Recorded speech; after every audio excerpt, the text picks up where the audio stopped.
When it comes to insane action movies, what films jump into your mind? For me, it's things like Guns Akimbo. Sorry. Oh, of course. It's Upgraded. Full control again, Gray. It's the John Wick movies. And away we go. That sort of genre, and that's kind of what you're getting in here, but it's more than that. So let's jump in. A fever dream action film that follows Boy, a deaf person with a vibrant imagination. When his family is murdered, he's trained by a mysterious shaman to repress his childish imagination. So we have Bill Skarsgård as Boy, Frankie Janssen as Hilda Van Der Koy, Jessica Roth as June 27, Michelle Dockery as Melanie Van Der Koy, Brett Gleeman as Gideon Van Der Koy, Isaiah Mustafa as Benny, Ruhian as the shaman. So as soon as I saw the trailer for this film, I was like, yeah, I'm in. Give me a film like Guns Akimbo, wild, mad action with some vibrant, nasty kill scenes. You don't even need to give me a decent storyline. I'm just in there for a one-time watch, fun watch, especially if that action is executed well.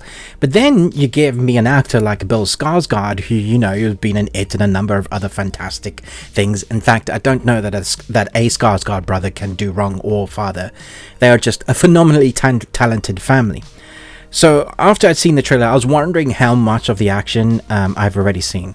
And thankfully, not that much. There's a lot more. It's a heavy action film once we get into it.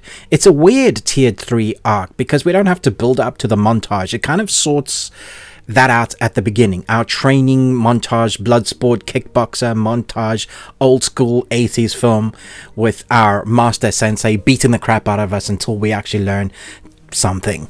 And then we get introduced to what has happened in the background story, and we start meeting a weird ensemble team that are really fun to watch on screen, but you don't really know anything about.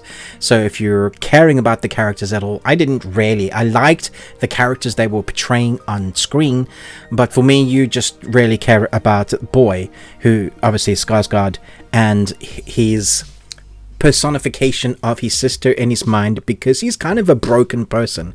He's not well because of everything that he's experienced. So when we get the action, I have to say I did get numb to it somewhat because we've seen so many of these. They're very popular at the moment, and so you get used to the bone crunching, exploding, guns running, and the way they showcase this is great for the most part. There was one hallway scene that I was really hoping that we're going to get to see that we don't. It cuts to like flashbacks, and I was like, oh man, that could have been an amazing Daredevil scene. However, the end fight scene in this is one of the best I've seen. If you've seen the Raid films, you will recognize our one character in here. When you see a fight scene with this guy, you remember like, oh yeah, this guy is so badass and knows what he's doing. But I have to say, Skarsgård really showcases what he can do. Apart from looking buff and having abs on his abs, I just thought he handled the acting role of saying nothing because he's voiced by another character completely because he's deaf and dumb, and having to do that but also portray emotionality and this action vibrato of a character, I thought he did really well. Once we hit the end of the second act, there is an emotional gut punch to the story that I wasn't expecting, which I think the film needed.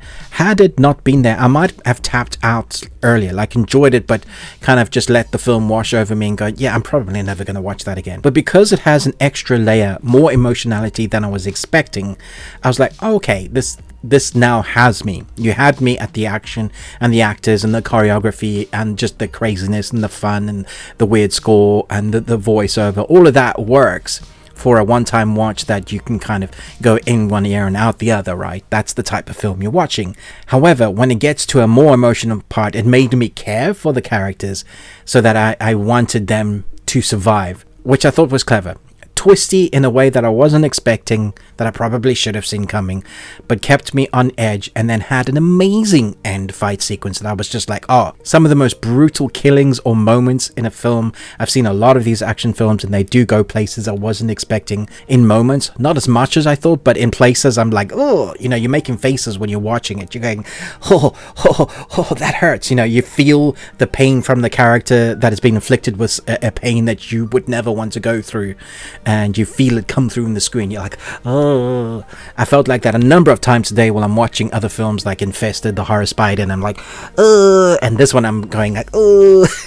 So many different horrible feelings that I'm going to need to go watch some sort of comedy afterwards. However, this is a fun time watch. Go and watch it at the cinema on the biggest screen you can, with the biggest surround sound, hopefully a Dolby or something. A lot of fun, but this won't be everybody's cup of tea. If you don't like brutal violence and almost a non-existent story, but does have some emotional kick butt to it, then I think you might want to step aside. I know a particular friend of mine took I think 2 of his family members, and they tapped out, but he loved it. So make sure you know what you're in for. Watch the trailer, and that's what it is. Thanks so much for watching this. I'm going to give this 4 Nicolas Cages out of 5. You got one. But most of all, until next time, remember, live long on Tuesday.